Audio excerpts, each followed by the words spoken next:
What's going on, everybody? Welcome to No Timeouts, a football show coming at you from the Score Studio. My name is Jonah Birnbaum. That is Dan Wilkins. That is Tyler MacKillop. That is Justin Boone. You know them. You love them. You know what I love, fellas? Well, I love two things. One, I love the fact that you guys clearly got the memo about the dress code for today's episode. You two are virtually indistinguishable from one another. Perfect. The second thing I love, preseason being over. Week one is imminent. It's around the corner. It's nigh. That's probably enough synonyms, but I'm fired up. I'm really fired up, and over the last few weeks, we've been sussing out the contenders from the pretenders, worst to first candidates, playoff locks, but now it's time to really put ourselves out there. It's time for some predictions, and not just any predictions, bold predictions. The kind of predictions where if they come true, you don't shut up about it for a year. So with that said, with week one, literally just days away, Wilkie, I'll let you go first. What's your first bold prediction for the 2024 season? I'm going to start us off by saying that Patrick Mahomes will break the single-season passing touchdown record. I know it can be a little tough to say anything related to Patrick Mahomes is bold at this point, but this is a record that stood since 2013 when Peyton Manning threw 55 touchdowns. It's kind of a tough one to top.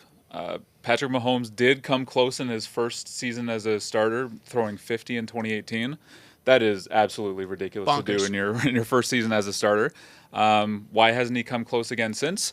Well, part of it is the fact that defenses responded by trying to do everything they could to take away the big play. And then more recently, the Chiefs have just fielded some horrific passing receiving cores. So I think that they've kind of addressed both areas. The offensive scheme has been adjusted, and this past offseason, they added some playmakers that I think can bring back the explosive plays. So you have Hollywood Brown, you have Xavier Worthy, who are two of the fastest players in the league. They can take the top off the defense, or at the very least, they open things up for the underneath where Travis Kelce and Rashee Rice can kind of go to work. So to me, I think this is the perfect, pick your poison thing for opposing defenses, and with the best quarterback on the planet, I think you're always going to be wrong. So to me, this is a monster season for Mahomes incoming, even by his standards. Yeah, I've moved Mahomes up in my rankings to QB3. I had him at QB4 for most of the offseason, so he's moved up above Lamar Jackson. I can't get him over Josh Allen and Jalen Hurts, who have just that supreme rushing ability. But I'm with you. One of the reasons I moved him up was Rice doesn't seem like he's going to be suspended this year. That seems like it's been pushed back now. Worthy looking great. Eventually, Hollywood Brown will be back into that mix. Then, of course, Travis Kelce. So, yeah, the weapons are fantastic. I think it's going to be a really big year for Mahomes. And critically, he has one more game than Peyton Manning had in 2013.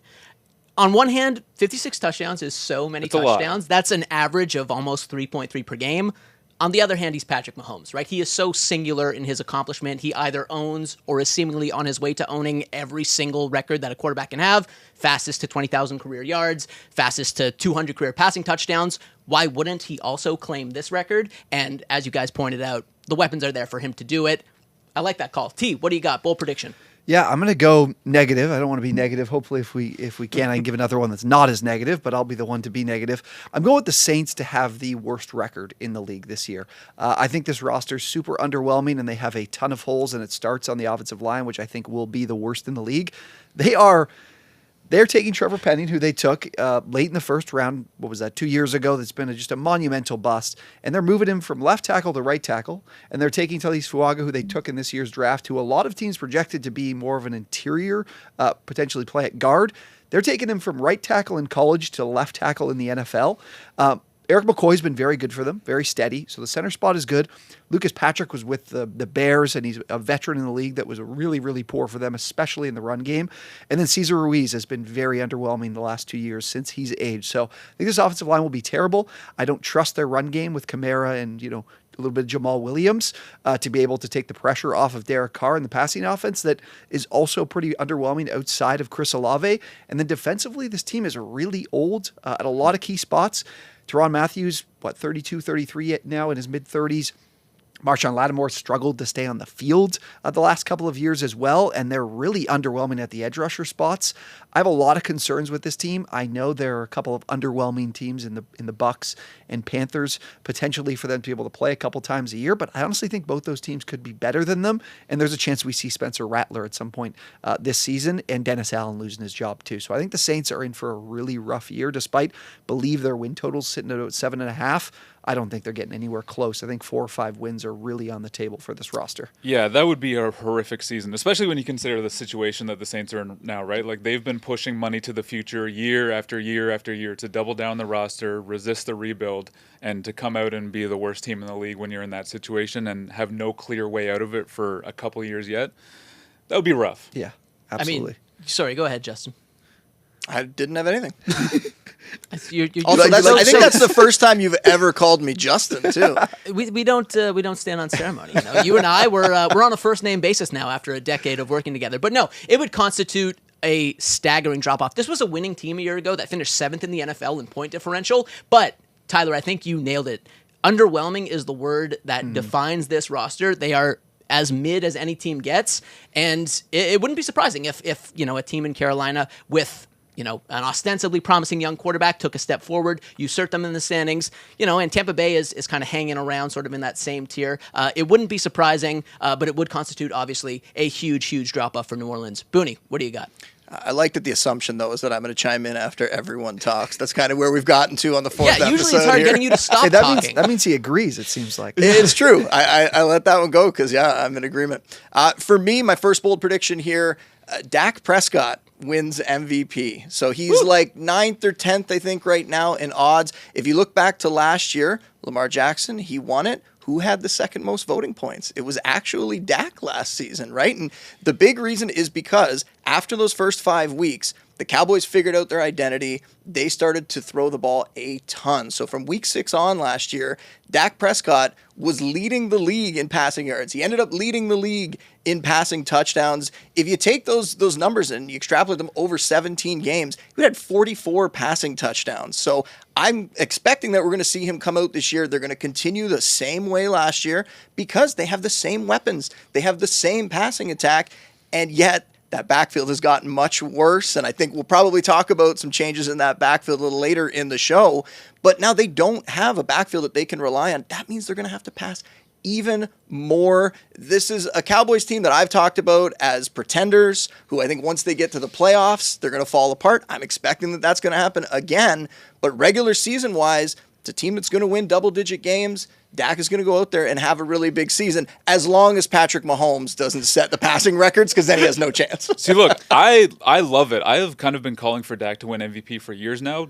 One, because I believe in his ability. I love Dak as a player. I think he is super underrated at this point. He's almost getting the Tony Romo treatment of people just blaming the Cowboys quarterback for the team not being good. But also just the voting process. If the Cowboys are good, there's going to be a lot of hype around the team. There's going to be a lot of excitement about the way Dak is playing. That, to me, gives him a little bump in the chances for winning MVP. So I don't hate it at all. I think it's crazy that the Cowboys, who by winning percentage are the winningest team in regular season history, have only one MVP in franchise history. It was Emmitt Smith 31 years ago. That is wild to me. Like, it's a regular season award. Yeah, they invariably collapse in the playoffs, but you would think over their entire glorious history, they would have had another player who would have won regular season MVP. It's absolutely shocking to me. But, I totally agree with both of your guys' positions. And, even if you look under the hood, by expected points added per play, Dak was the second best quarterback in the NFL last year behind only Patrick Mahomes. Even if you include his interception late in 2022 campaign, he's still the third best behind Mahomes and Brock Purdy. It feels like it's only a matter of time. And again, because it's a regular season award, why not? And let's contract year for Dak. Right? And also, let's throw out that interception late in the season. There were so many plays in that season that were tip balls that were picked off. Again, quarterback getting the blame, I get it, but it wasn't on Dak. He's good. Yeah, he's good. He is.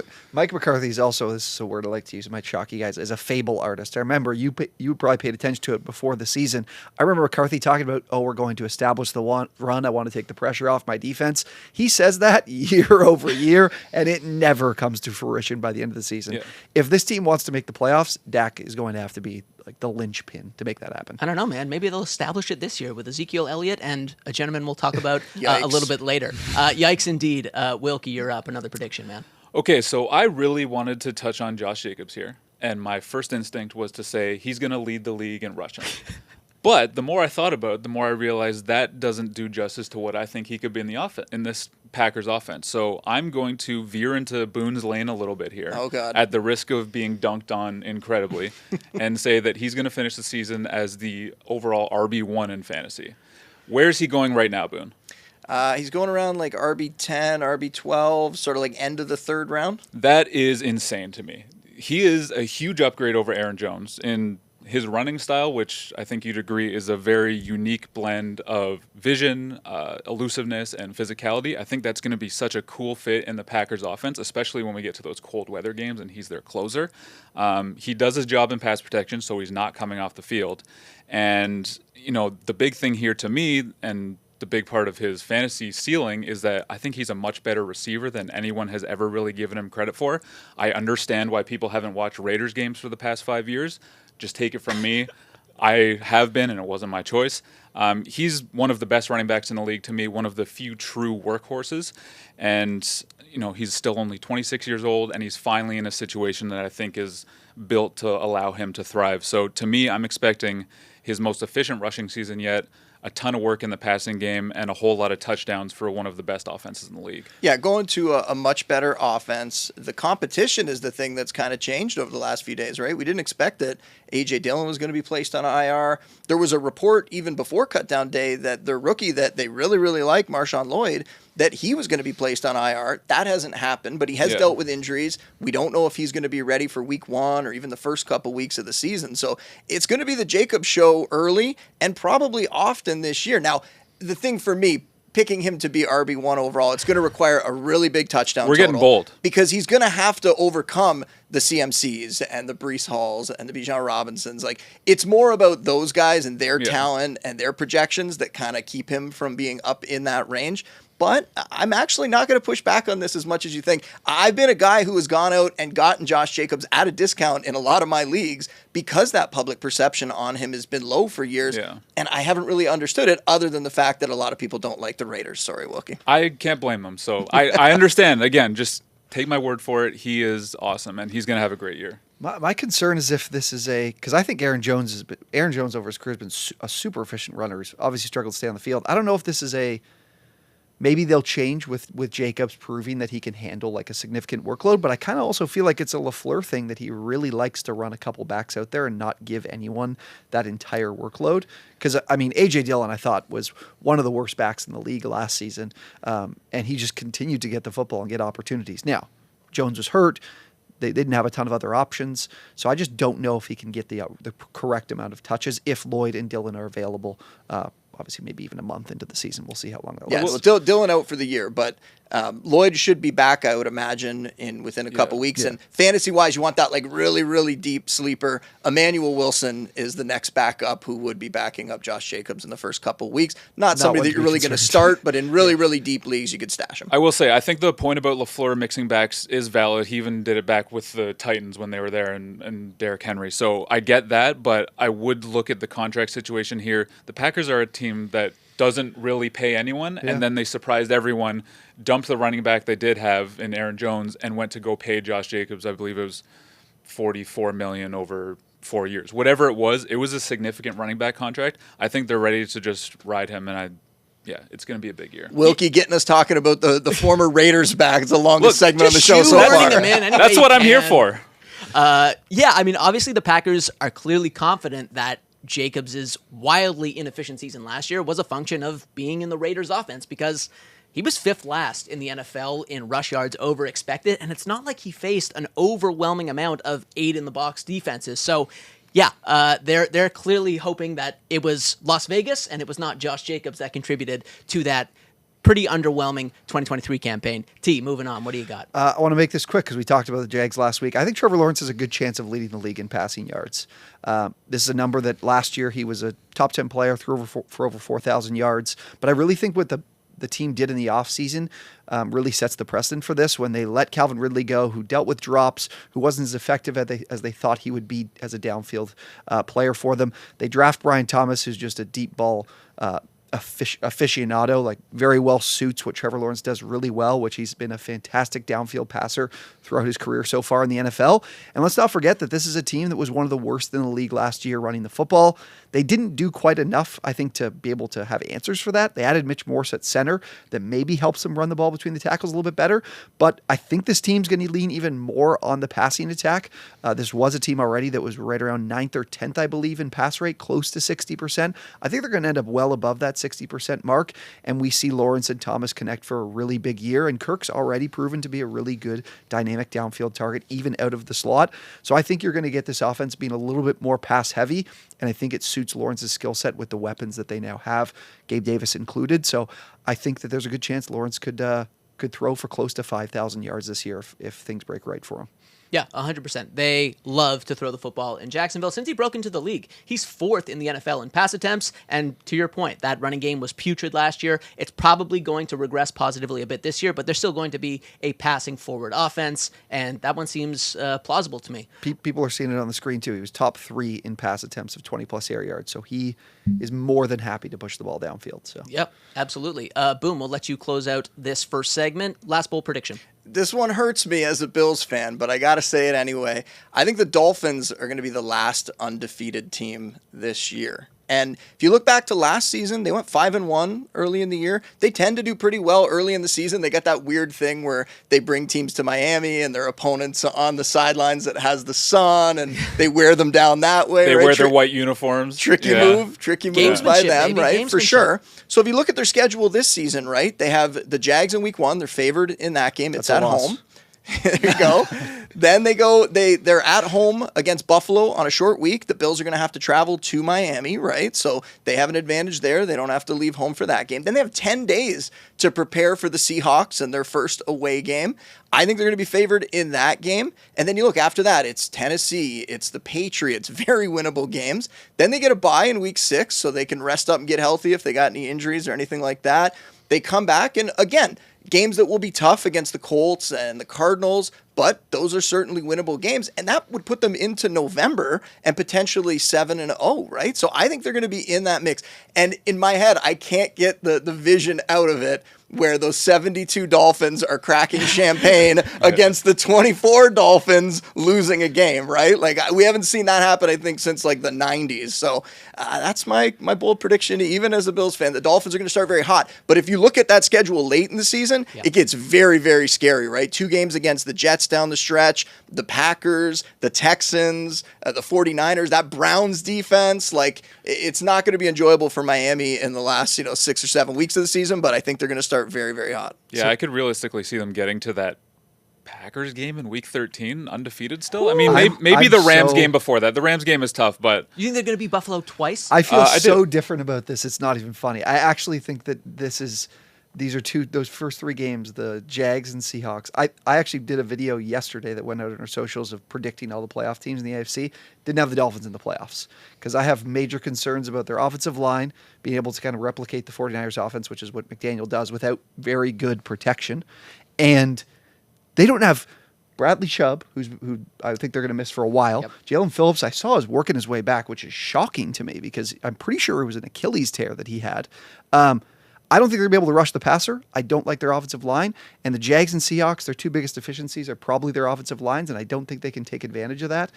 I think this team could take a significant step back from last year. They might not make it to the playoffs, but they are going to start hot. And if you look back, like last year, the last undefeated teams were 5-0. So it's not even that they need to get to 7, 8, 10, 12 wins or something, right? Yeah. There really isn't necessarily a team like that anymore. Yeah. So if they go 5, 6, 7-0, they could be that last It's team. funny I say those 2, but the Bills, I'm like, I think they could. I like their matchup with the Bills. I know, and I'm not even arguing about it because I'm worried about the Bills. That's going to be an early season Thursday night banger that we're all going to be looking forward to. Man, the AFC East this year is just going to be so fun. But on that note, it's time to bring in our virtual homie, the Score's lead NFL reporter, Josh Tolentino. JT, what's happening, buddy?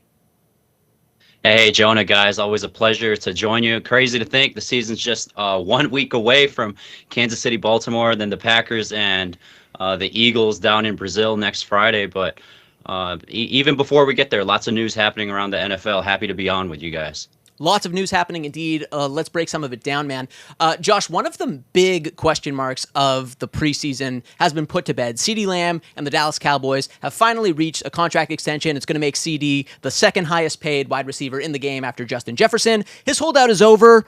He is going to be in there for Dallas come week 1. Josh, can you break it down for us, man? How did Ceedee and the Dolphins, Ceedee and the Cowboys manage to get this over the finish line?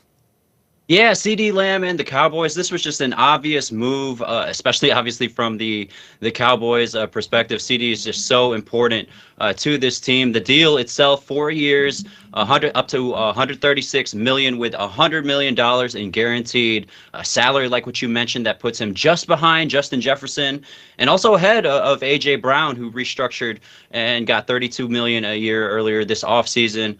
Ceedee Lamb, obviously, like what we mentioned, a dangerous weapon. Last year led the NFL with 135 catches, almost 1,800 receiving yards, breaking Cowboys records, 12 touchdowns. And guys, most importantly, very versatile in terms of where he lines up across the formation. 499 snaps from the slot, 438 from the outside. He scored touchdowns from basically no matter where you lined him up. Again, just an obvious move for this Cowboys team. The question that now rises is, what do they do with Dak? Based on the conversations that I've had with people at the Star down in Frisco, they're still engaging in conversations with Dak's camp.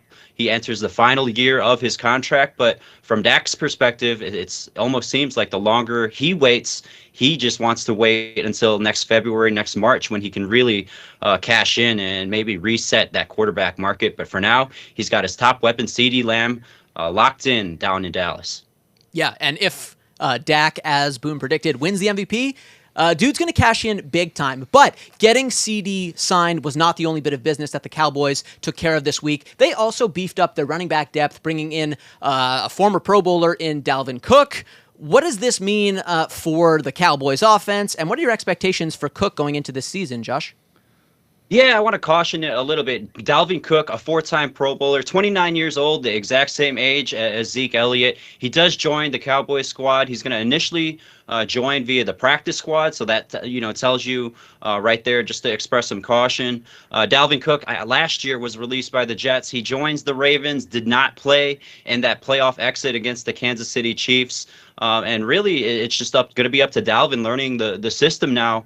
There's familiarity there with Cowboys coach Mike McCarthy, who had plenty of experience coaching against Dalvin Cook up in the NFC North when Dalvin was with the Vikings, Mike McCarthy with the Cowboys. But just listen to what Jerry Jones said yesterday. This is a quote from Jerry. Dalvin's someone we have an appreciation for his entire career. He's in good shape. He'll get a lot more work, and he'll learn the system as he goes. He could really help us out this year. I think the key words there, he could really help us out. Really, any running back with value could help this group out. They go back and re-sign Zeke Elliott again at age 29, and then a lot of question marks. Rico Dowdle, Deuce Vaughn, younger players, less experience. So still a lot of question marks, even with Dalvin Cook joining this roster. The good thing is less tread on his tires in recent memory. I think last year was the first season he has not ran over 200 attempts. So we'll see if he can get things going down in Dallas. Boone, I want to ask you a quick follow-up. Dalvin Cook, fantasy relevant this year or no? Do you want the quick answer? The quick answer is definitely not. Like, the changes I made in my rankings were more just moving down Rico Dowdle and Ezekiel Elliott, because now you potentially have another guy joining that committee. I moved Cook up, but not into like my top 150, not into a range where you really want to draft him. I just moved him up because now he's probably going to be the number 3 in that offense. But no, it's going to be really ugly between those 3 backs, and I'm not looking forward to trying to project it for fantasy week to week. Wasn't moved by the shirtless guy throwing the medicine ball around. No, shockingly, yeah, that video didn't really change much for my projections. Yeah, the main takeaway here is that this would have been a great running back room 5 years ago. Absolutely. So. And if they decide that, between the 2 vets, I think they're going to eventually figure out here that they're both kind of washed. If they have to decide between them, who are they going to go with? They're going to go with Zeke, who they have relationships with, who they really love. They'll let him be the goal line guy, and Cook might not even be on this team come like mid-season. Right. Josh, we now know which players are going to open the season on the physically unable to perform list, sidelining them for at least the first 4 games of the campaign. Among those names, Browns running back Nick Chubb, Dolphins wide receiver Odell Beckham Jr., a Dolphins edge rusher Bradley Chubb, Rams tight end Tyler Higbee. Which of those names, Josh, stand out to you, and how will these teams adjust for the first month of the season? Yeah, let's focus really quick on the guys in Miami, because 3 starters placed on PUP there between Bradley Chubb, OBJ, and starting right guard Isaiah Wynn. Some concern there definitely in Miami, but you look at what Miami has done to address what they were expecting, obviously, to happen with these guys on PUP. With Bradley Chubb, They addressed the position in the draft, including their first-round pick, Chop Robinson, fellow starter Jalen Phillips, who Tyler mentioned earlier in the show. He's expected back by the regular season, which, again, kudos to him. Tremendous after recovering from this torn Achilles injury. And then you look at OBJ. This was really been an undisclosed injury since OBJ has signed in Miami. The Dolphins have been very hush-hush about his situation. He's, turning 32 years old this season. And I spoke to someone close to OBJ's camp, and that this person did acknowledge that OBJ underwent a procedure. Again, still an undisclosed injury on every front that you try to search at. So as Mike McDaniel tries to truly instill this offense, he's really got to get OBJ up to speed. I don't even think, Tua has thrown a formal pass to OBJ in practice. Again, he has not practiced with the team since signing. And then just quickly hitting on other guys that you mentioned, Nick Chubb, the Cleveland Browns running back. He's rushed for 1,000 straight yards in 4 straight seasons prior to last year. Then he had just such a brutal injury in week 2 of last season, injured the meniscus, the MCL, and the ACL. I'd be surprised, if him or Tyler Higbee were back by week 5, although Nick Chubb had been seen recently working out on a side field, attempting sprints. So we'll see where he is about a month. Tyler Higbee, same situation with the Rams. A lot of loyalty there between the Rams and Tyler Higbee, who drafted him back in 2016, the only team he's ever played for. But I'd expect a bit more than that 4-week mark as Tyler Higbee looks to get back from that injury he sustained during the playoff game against the Lions last season. Right on. And Josh, one last thing before we let you go, man. The automated first down technology that the NFL rolled out for the preseason is not going to be used during the regular season. The chain gang isn't going extinct just yet. First down measurements will remain analog for at least one more year. Dude, why did the league ultimately decide against implementing the automated first down tech for 2024? Yeah, let's preface it with, at first it seemed like it was going to be a good, positive move for the game. This is similar technology that the NBA already uses to improve out-of-bounds calls, goaltending calls. So you think if it's working in one very popular league, that is going to work in the NFL. Unfortunately, that was not the case this preseason as the league tested out this technology. If you guys can recall, during the Lions and Giants preseason game, there was a third down call that they were trying to determine if the receiver had gotten past the marker, and it took about 5 minutes for them to distinguish a call that could have been made with the chains. He ended up being short of the marker. Phil Simms, the broadcaster, he even noted, if we're going to take this long, why are we doing this? So, I mean, when you're getting that type of scrutiny, preseason game, they're testing it out, but on the national level, they got to work out the kinks to this. I spoke to some players about this, and they said ultimately they just want the calls right. I guess a baseball comparison would be, robot umps and, umpires. So, but in speaking with players across the league, they just want the calls to be right. They don't care if it takes long, it takes short. So I do expect the NFL to revisit this at the upcoming owners meetings this offseason. But for now, we're sticking to the chain gang. Right on. Great stuff, JT. Thanks so much for your insight as always, dude. We'll catch you next time. Always a pleasure, guys. We'll see you back here for week 1. Take care, Josh. See you, buddy. I'm glad he brought up automated balls and strikes, and I hope you guys have 45 minutes to an hour now. No, I kid. On that note, I'm going to turn it over to my man, Justin Boone, for more of that hot, delicious fantasy content that you all crave. My favorite part of every show.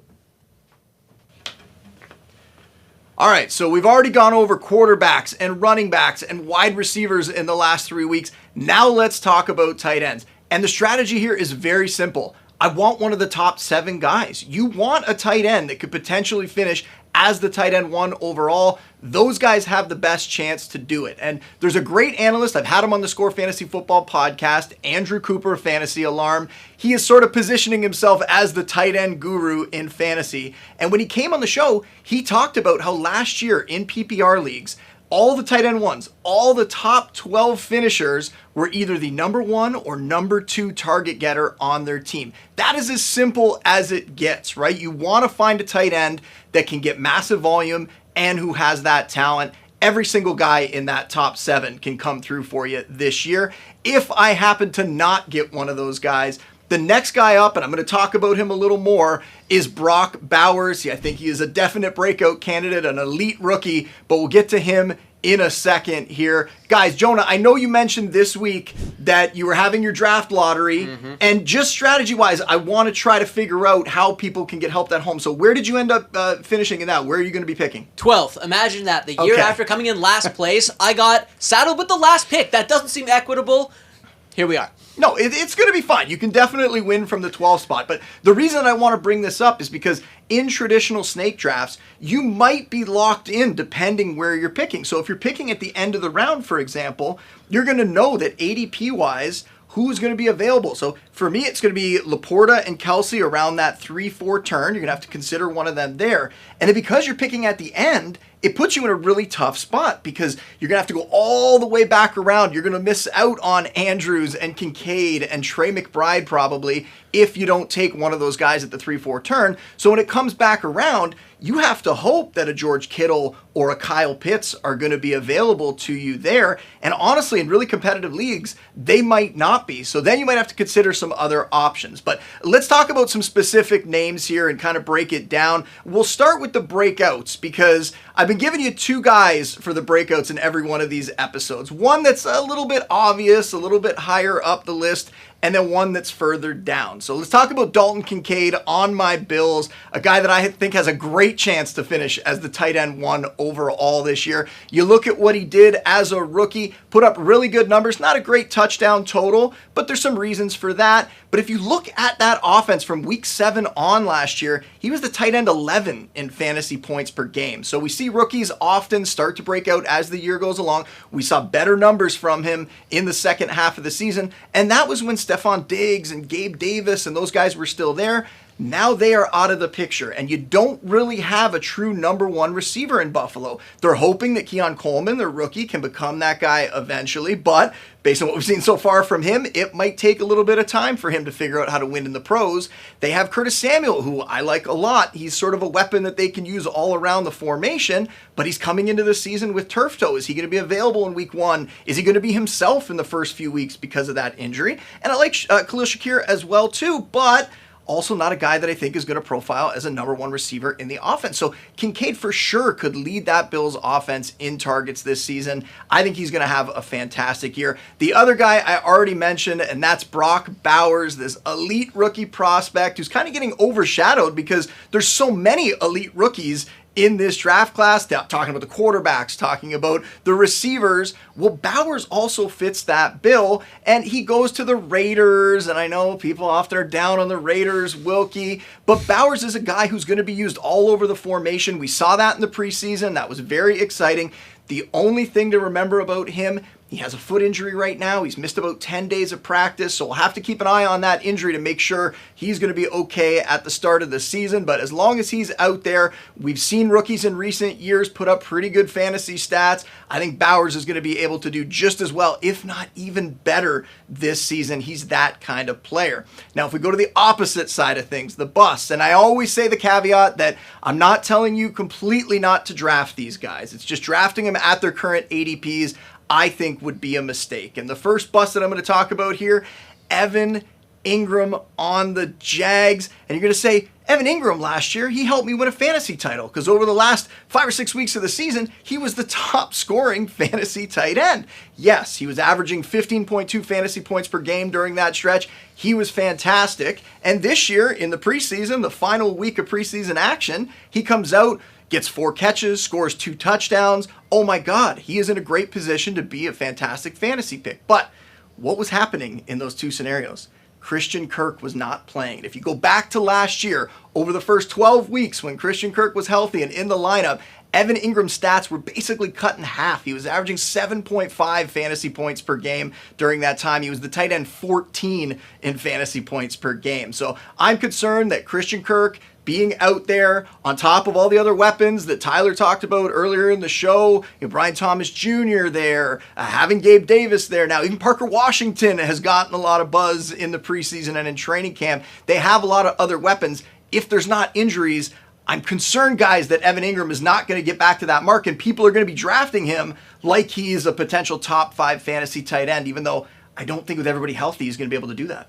Yeah, I think it's a case of, like you said off the top, when it's him not being potentially the second option. Do you think by the end of the year he could be the third option? Or could he be a player that maybe quells their red zone issues and scores 6 to 8 touchdowns? Or do you think this is Brian Thomas that kind of takes over as the 2 with him being more the third option? I think that's a big concern. But the interesting thing, and this ties into what you said earlier about Trevor Lawrence, this might just benefit Trevor Lawrence because they're going to game plan week to week.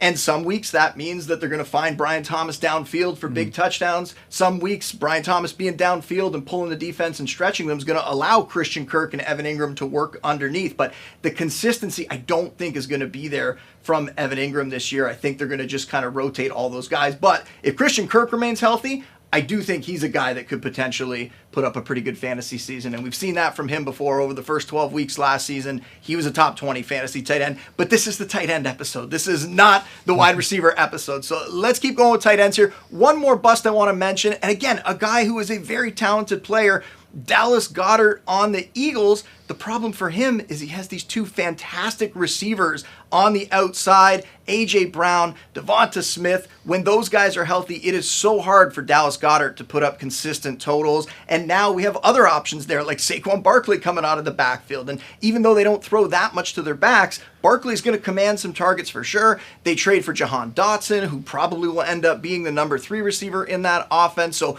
Goddard just has a lot of target competition. He's somebody that I push way down my rankings this year. Now let's talk about a sleeper. And I mentioned this guy either last week or the week before as somebody that I like for fantasy, but a guy that you really don't have to go get in traditional leagues. If we're just talking about start one tight end leagues, regular redraft leagues like you're in at home, you don't need to wait and grab a guy like Tyler Conklin. But Tyler Conklin has been sneaky good over the last 3 years. If you look at the last 2 years with the Jets, or even his last year in Minnesota 3 years ago, he's been top 14 in terms of catches and yards for tight ends. He's done that every single one of those years, and that includes the last 2 seasons with the Jets where they've had terrible quarterback play.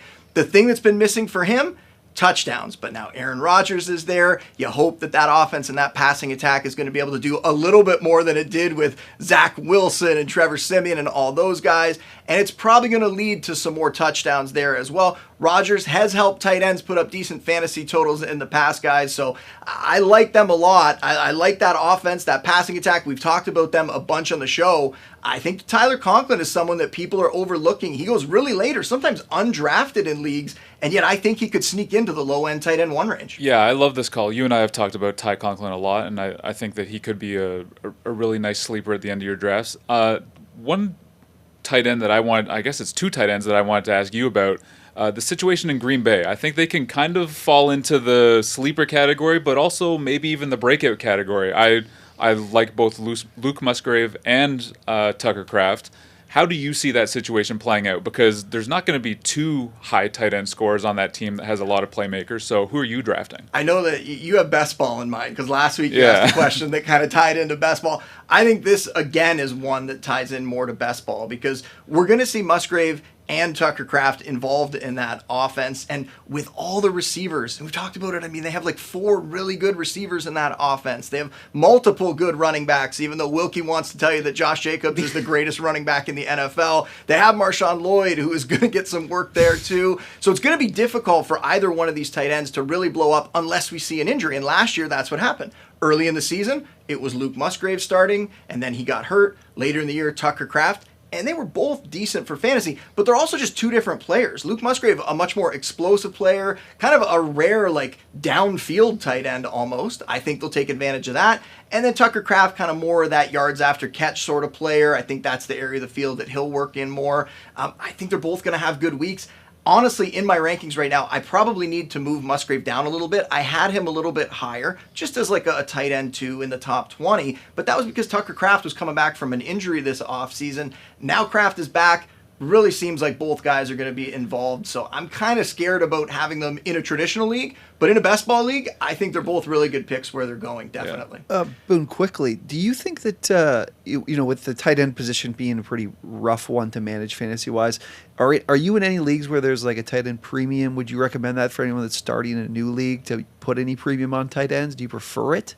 I really like tight end premium leagues. I'm going to tell you that anytime you bring up like any sort of like weird strategy stuff, I love that for fantasy. I want to see more situations where people have to use their brains, try to figure out like what they should be doing, where they're not just going to go and follow off my rankings exactly. They're going to use that as a guide, and then they're going to make their own decisions based on the scoring settings in their specific league. So I really like tight end premium. All the dynasty leagues that I'm in are tight end premium. You could even go with as many tight ends as there are this year, some of the Tyler Conklins and those later guys. You could even start 2 tight ends. Like there's 2 quarterback leagues. There could be 2 tight end leagues, and you could combine it. You could have 2 tight ends and some sort of premium. And normally, for people that aren't playing in leagues like this, when you're talking about tight end premium, it's like an extra half point for catches. So if it's a point per reception, tight ends get 1.5 points for theirs, and it just bumps them up. So it makes it a little more interesting when you have to make those decisions in your draft about where some of those guys should go. But we always end on the big question here. Who is the tight end that is going to lead you to a fantasy title this season? And this one is all about where his ADP is this year. It is George Kittle on the 49ers. This guy has finished as a top 5 fantasy tight end for 6 straight seasons. And yet this year, he's going as the tight end 6. I've even seen him go as the tight end 7 in a lot of drafts. Kyle Pitts bumping up over him. I've seen him fall into the 6th round, even sometimes the 7th round. Not so much recently, but in some of the drafts, a month or so ago, he was falling into that range. I don't get it, guys. He's fantastic. The only problem that some people have with him is that he's a little bit boomer bust. He's that kind of player where on his down weeks where the game plan is going to have him more as a blocker, where you have Brandon Ayuk and Deebo Samuel and Christian McCaffrey going off, his down weeks are very, very low. But his ceiling games, they are week winning, and there are just not many tight ends out there that can give you like a 30-point game and potentially win your week. So George Kittle should probably be going as like a top 2 or top 3 tight end this year. You can get him in the 5th or 6th round. I highly recommend doing that. And I've talked before about strategy-wise this season. I'm taking 1 running back early. I'm taking a couple receivers after that. And I'm trying to get that tight end in sort of round 5 or round 6, hoping that some value falls to me there. George Kittle is often the guy that falls to me in that range. And I don't know why people are overlooking him this season. There's just such an opportunity here because we still don't know what's going to happen with the Brandon Ayuk situation, right? Yeah. There's a chance that before the season, the 49ers are forced to say, look, he's not going to come into play for what we want to pay him. We're going to trade him. And all of a sudden, Kittle becomes the second target in one of the best offenses in the league. Like, that's huge. I mean, last year he was the second target in the offense. He had this, for anyone that's concerned about what I said at the top there, about trying to find a guy that's 1 or 2 in targets on their team and looking at all the weapons they have there. Kittle's been doing this, been that top 5 fantasy tight end for all those years, and been doing it recently with all those other weapons in the offense. So keep that in mind out there. This is a guy that definitely could see more targets than some of those other big names. That's how good he is. Yeah, he had 90 targets a year ago, and it's bizarre because you would think he would have gotten the receiver boost, and by that I mean him being spotlighted in the Netflix docuseries Receiver. Like, people would be clamoring to get George Kittle. Seems like it's had the opposite effect. Doesn't make any sense to me. Doesn't make any sense to you either. It wasn't that long ago where it was almost unheard of that a tight end would go over 1,000 yards, right? It was very, very rare. Now we have Travis Kelce doing it often. We have Kittle doing it just last year. Yeah. And yet still, he's falling in the rankings for some reason in ADP. Not so much for me. I'm very happy to take him. Right on. Great stuff as always, Booney. Tight end, not the sexiest position this year. You find a way to make it sexy, man. Appreciate that, Jonah. A testament to you, brother. Thanks so much. Once again, that is Justin Boone. That's Tyler MacKillop. That's Sam Wilkins. My name is Jonah Birnbaum. Thanks so much for joining us today on No Timeouts. We'll see you next time.